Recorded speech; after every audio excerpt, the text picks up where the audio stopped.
Margaret held her 7-year-old daughter's hand a little tighter as they walked toward the gleaming office building downtown. The morning sun caught the glass windows, and for a moment she wondered if she was making a terrible mistake.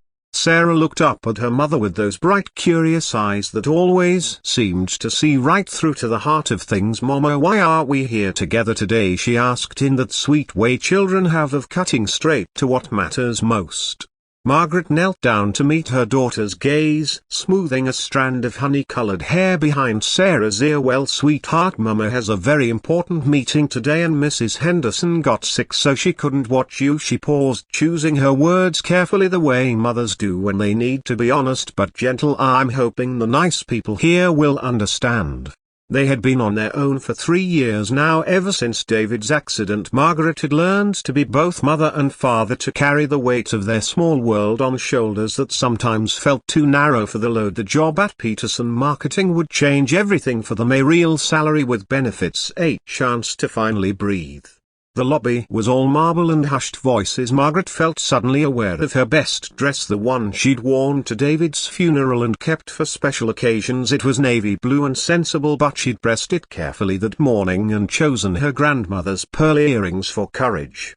Sarah's hand was warm and slightly sticky in hers as they approached the reception desk. The young woman behind it looked up with practiced politeness that quickly shifted to something less welcoming when she noticed the child.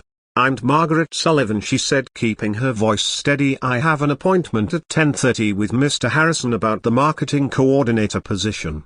The receptionist's smile became thin as paper. "I see." She glanced at Sarah, then back at Margaret. "I wasn't aware you'd be bringing anyone with you today."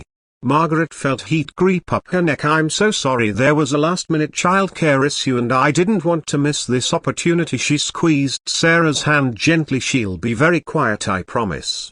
The young woman's expression suggested she doubted this very much. "Let me call up to Mr. Harrison's office," she said, each word dropping like a small stone. Margaret watched as the receptionist spoke in low tones, her eyes occasionally flicking toward them with barely concealed disapproval. When she hung up, her smile was gone entirely.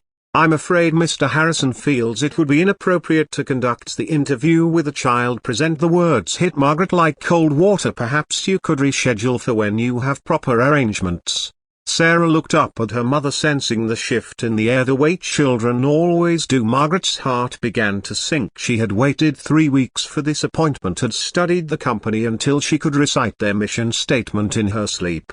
"Please," Margaret said, and hated how the word came out small and pleading. "I really need this job. My daughter will sit quietly in the waiting area. She has her book and her coloring."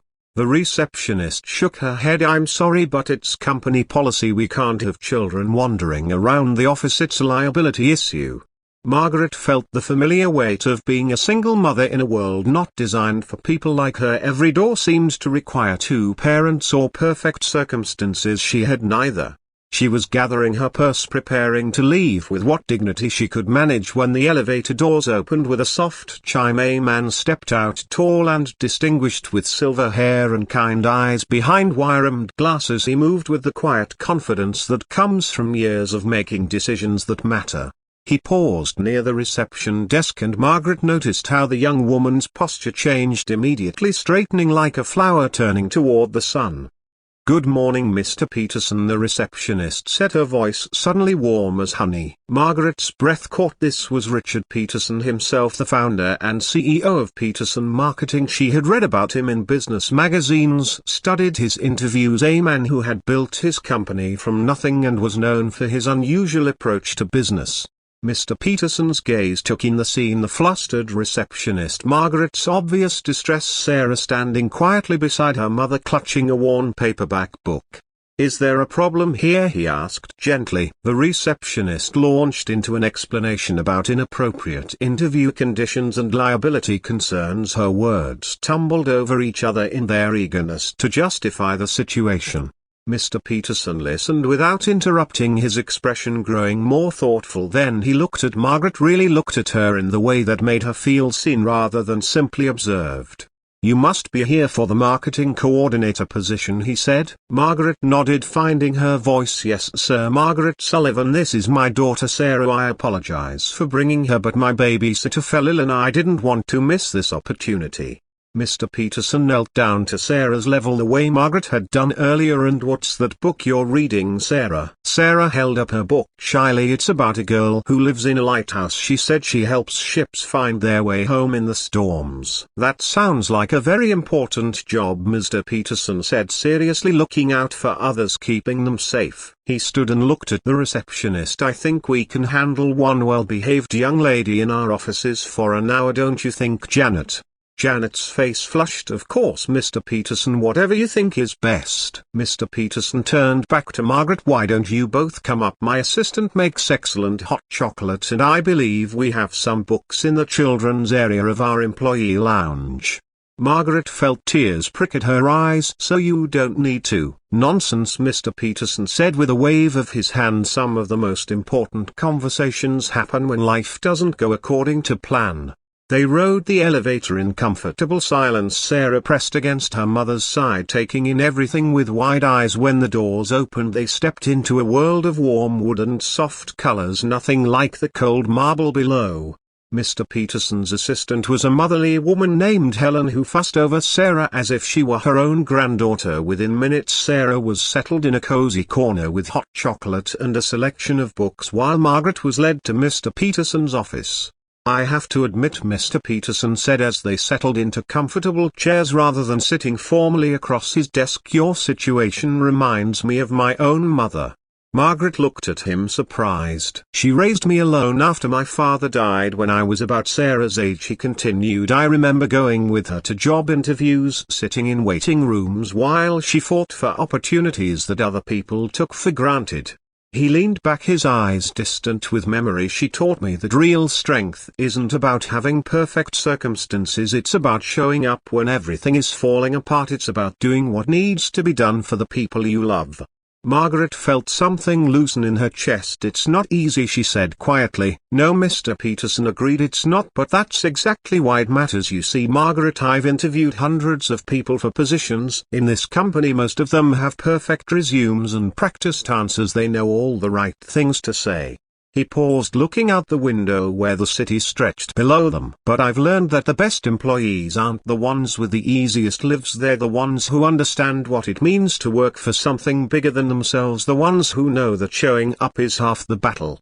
The interview that followed felt more like a conversation between old friends. Margaret found herself speaking honestly about her hopes and fears, her experience in her previous job and her dreams for Sarah's future.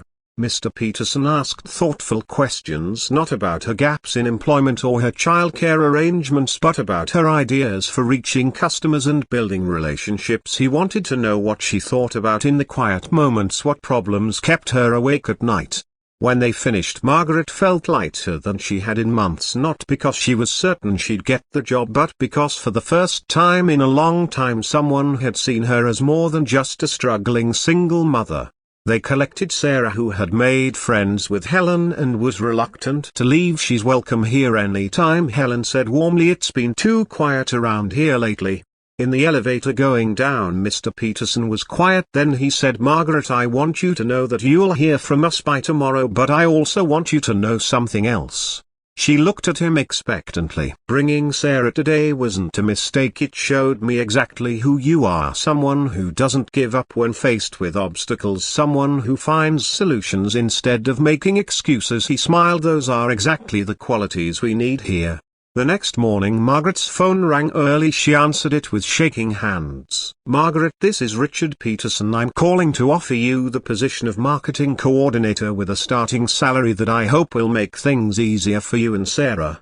Margaret sank into her kitchen chair, tears flowing freely. "Mr. Peterson, I don't know what to say." "Say yes," he said gently. "And Margaret, there's one more thing. Our company has an excellent on-site childcare program. Sarah is welcome there anytime she needs to be."